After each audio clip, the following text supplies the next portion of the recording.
الفاظ کے اصل ترجمے سے ہٹتے ہوئے وَيَقْتُلُونَ وَيُقْتَلُونَ وَعْدًا عَلَيْهِ حَقًّا فِي التَّوْرَاةِ وَالْإِنْجِيلِ وَالْقُرْآنِ، خدا کا یہ وعدہ ان مومنین سے جن کی جان اور مال کو اس نے خرید لیا ہے جنت کے بدلے میں، یہ وعدہ خدا نے کہاں لکھ دیا ہے؟ کوئی ایگریمنٹ ہوا ہے؟ بغیر لکھے ہوئے کسی وعدے کی اور کسی معاہدے کی اہمیت نہیں ہوتی۔ اسی لیے جب حضرت آدم علیہ السلام نے اپنی عمر کے 40 برس جناب داؤد کو دیے تو خدا نے لکھوا لیا، اور جب جناب آدم کی موت کا وقت آیا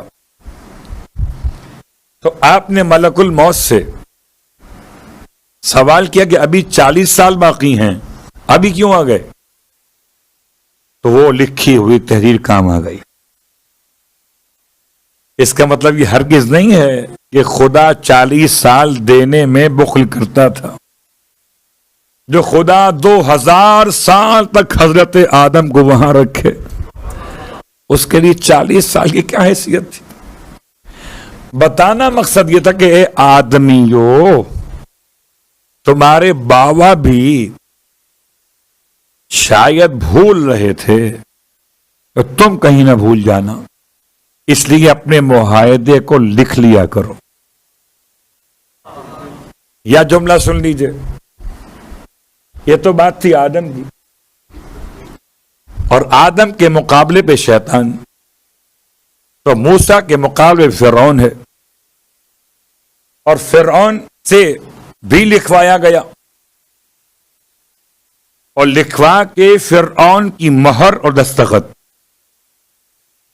اس سزا کے عنوان پر جو فرشتے پروردگار نے شکل بشر میں آ کے اس سے پوچھا کہ اے فرعون، اگر تیرا کوئی غلام ہو اور ایسا غلام جس پر تو انعام کرے اور وہ تیری حکم کی معصیت کرے، مخالفت کرے، تو انعام بڑھاتا جائے اور وہ معصیت کرتا جائے، تو فرعون بتا کہ ایسے غلام کے ساتھ مالک کیا سزا اختیار کرے؟ فرعون نے کہا اگر میرا بس چلے تو ایسے غلام کو پانی میں ڈبو کے مار دوں۔ کیا لکھ دے اسے؟ قبلہ دونوں باتیں ہیں، آدم کا تذکرہ ہو تب بھی لکھنے کی بات ہے، اور تذکرہ اس کا ہو جو منکر صفات آدم ہے، شکل آدمی میں خدائی کا دعوے دار ہے، اس سے بھی لکھوا لیا گیا۔ اب جب ڈوبنے لگا دریائے نیل کے اندر تو کہتا تھا ایسا چال باز انسان کہ پروردگار تو جانتا ہے میں کچھ بھی نہیں ہوں، تو ہی سب کچھ ہے، بچا لے مجھے۔ خدا نے فرشتے کو بھیجا اسی تحریر کے ساتھ کہ دیکھ تیرا ہی لکھا ہوا فیصلہ ہے کہ ایسے غلام کو ڈبو کے مار دینا چاہیے۔ تو تحریر کی بات، قرآن ایک کتاب، توریت ایک کتاب، انجیل ایک کتاب، 4 کتابوں میں 3 کتابوں کا حوالہ۔ وعدن علیہ حقا فی التوراۃ والانجیل والقرآن، یہ جو مومنین سے ایگریمنٹ اللہ نے کیا ہے کہ ان کی جان اور مال خرید کر جنت کو ان کی قیمت قرار دیا، اس کا ایگریمنٹ کہاں لکھا ہوا ہے؟ کہ 3 کتابوں کے اندر ہے، توریت میں، انجیل میں اور قرآن مجید میں۔ تو کتابیں تو 4 ہیں، کیا 4تھی کتاب میں خدا نے نہیں چاہ کے لکھے؟ وہ 3 کتابیں کتنی حسین ہیں جن میں لکھا گیا، 4تھی کتاب نہیں۔ علماء کہتے کتاب توریت، انجیل اور قرآن کے قاریان ابھی تک ہیں، کتاب زبور کے قاریان باقی نہ رہے۔ تو کوئی ایسے اخبار کا حوالہ کیا دیا جائے جس کے پڑھنے والے ہی نہ ہوں؟ قبلہ ہم تو طالب علم ہیں، مگر جو خطیب ہوا کرتے ہیں وہ کہتے ہیں کہ ہماری مجلس کا اشتہار دو بڑے بڑے اخبارات کے اندر. خیر اب تو اخبارات نہ رہے، اب تو سوشل میڈیا کے فلائر رہ گئے. ایک زمانہ تھا جب کہ صرف نام کافی ہوتا تھا، اب تصویر بھی چاہیے. صلوات پڑھے محمد والے.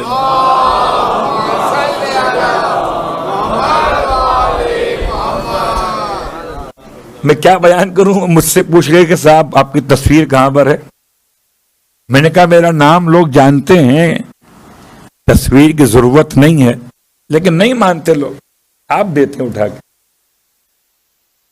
خیر کہا جی جتنے بڑے بڑے لگائیں گے پوسٹرز اتنا ہی بڑا نام ہوگا. خدا کہتا ہے ہم نے بھی ایسا ہی کیا ہے، 3 بڑے اخبارات میں اشتہار دے دیا ہے، اور 3 بڑے اخبارات کا نام بھی دے دیا، کتاب توریت، انجیل اور قرآن. وَمَنْ أَوْفَىٰ بِعَهْدِهِ مِنَ اللَّهِ. اور اب کون ہے جو اللہ سے زیادہ اپنے وعدے کی وفا کرتا ہو؟ اللہ اکبر. فَاسْتَبْشِرُوا بِبَيْعِكُمُ الَّذِي بَایَعْتُمْ بِهِ. بس تمہیں چاہیے خوشیاں مناؤ جو تم نے خدا سے یہ تجارت کی اس کی وجہ سے. اللہ اکبر. اتنا بلند کیا خدا نے اہل ایمان کو کہ خدا مومنین سے تجارت کر رہا ہے. اور تجارت بھی عجیب ہے، خدا بیچ نہیں رہا، خرید رہا ہے. خدا کا خریدنا خدا کے عاجزی کی دلیل نہیں ہے. خدا خرید کر بھی قادر ہے اور ہم بیچ کر بھی عاجز ہیں. بس یہ خیال رہے کہ کسی جملے سے ذہن کہیں اور نہ نکل جائے. وَاسْتَبْشِرُوا بِبَيْعِكُمُ الَّذِي بَایَعْتُمْ بِهِ وَذَلِكَ هُوَ الْفَوْزُ الْعَظِیمُ. اور وہ بڑی عظیم کامیابی ہے. کون لوگ ہیں یہ؟ التائبون، آیت نمبر 112. توبہ گزار ہیں. العابدون، اور خالی توبہ نہیں کرتے بلکہ عبادت بھی کرتے. الحامدون، خالی عابد نہیں ہیں بلکہ حامد بھی ہیں، حمد خدا بھی کرتے ہیں. السائحون، سائحون کے 2 معنی لیے گئے، ایک روزہ ایک اعتکاف. یہ خدا کے گھر میں آ کے قیام کرتے ہیں اور خدا کے لیے دن بھر روزے کی حالت میں رہتے ہیں. الراکعون، یہ رکوع بھی کرتے ہیں. الساجدون، یہ سجدہ بھی کرتے ہیں. اللہ اکبر. ایسا لگ رہا ہے جیسے خدا ان مومنین کی ایک ایک نقل و حرکت کی تعریف کر رہا ہے. ورنہ ایک بات کافی تھی کہ بس یہ ہمارے خالص بندے ہیں، کیا ضرورت تھی کھول کھول کے بتانے کی. ابے جو رکوع کرتا ہوگا وہ سجدہ بھی تو کرے گا. الگ الگ کہنے کی کیا حاجت ہے؟ لیکن ایسا محسوس ہوتا ہے کہ خدا کو ان کا رکوع اتنا پسند ہے کہ سجدے سے پہلے ہی ان کے رکوع میں انہیں معراج بخش دی ہے.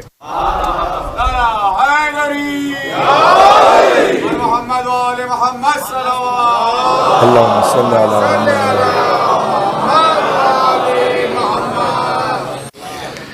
ورنہ رکوع اور سجدے کو الگ الگ بیان کیسے ہو سکتا؟ کوئی ایسی نماز ہے جس میں رکوع ہوتا اور سجدہ نہ ہوتا؟ ایسی نماز تو ہے اس میں رکوع سجدہ دونوں نہیں ہیں. ایسی نماز کوئی نہیں ہے جس میں رکوع تو ہو سجدہ نہ ہو. میں سمجھتا ہوں خدا بتانا چاہتا ہے ان کا رکوع بھی ایسا ہے کہ دنیا والوں کو چاہیے کہ ان کے رکوع کے ساتھ رکوع کیا کریں. یہ بھی قرآن کی آیت ہے. الساجدون، وہ سجدہ گزار بھی. الآمرون بالمعروف والناہون عن المنکر، وہ اچھائی کا حکم بھی دیتے ہیں. قبلہ اچھائی کا حکم وہی دے گا جو اچھائی کو جانتا ہوگا. جو اچھائی کو جانتا ہی نہ ہو، کچھ لوگوں کو یہ خام خیالی ہے کہ وہ اچھائی کو جانتے ہیں. میں سمجھتا ہوں صفائی کو جانتے ہیں، اچھائی کو نہیں. صلوات پڑھے محمد و آل محمد.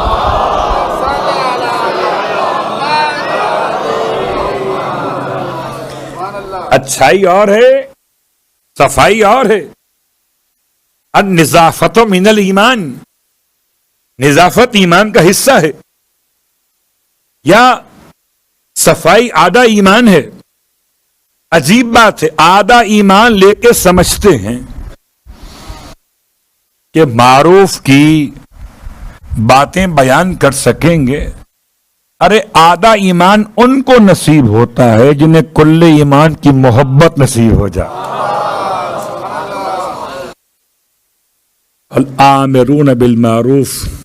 ایک جملہ آپ کی خدمت میں، اور کبھی وقت ملا کرے تو زیارت آل یاسین پڑھا کریں. مجھے معاف کیجئے، وقت ملا کرے نہیں، وقت نکالا کریں. اس لیے کہ اگر آپ چاہتے ہیں وقت آپ کے ہاتھ میں رہے، آپ امام وقت کے ہاتھ میں رہیں. تو چاہتا ہے کہ وقت اس کے ہاتھ میں رہے، وہ خود اپنے آپ کو امام وقت کے حوالے کرے. فالمعروف ما امرتم بہ، زیارت آل یاسین کا جملہ ہے.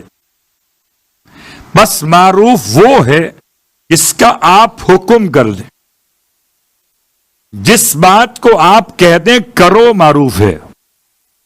چاہے وہ نماز ہو یا نہ ہو،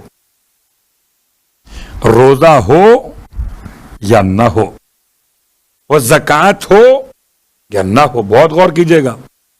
اس نے سمجھا نماز معروف ہے، روزہ معروف ہے، حج معروف ہے، زکوٰۃ معروف ہے، جہاد معروف ہے، اس نے کہیں اشتباہ تو نہیں کر لیا.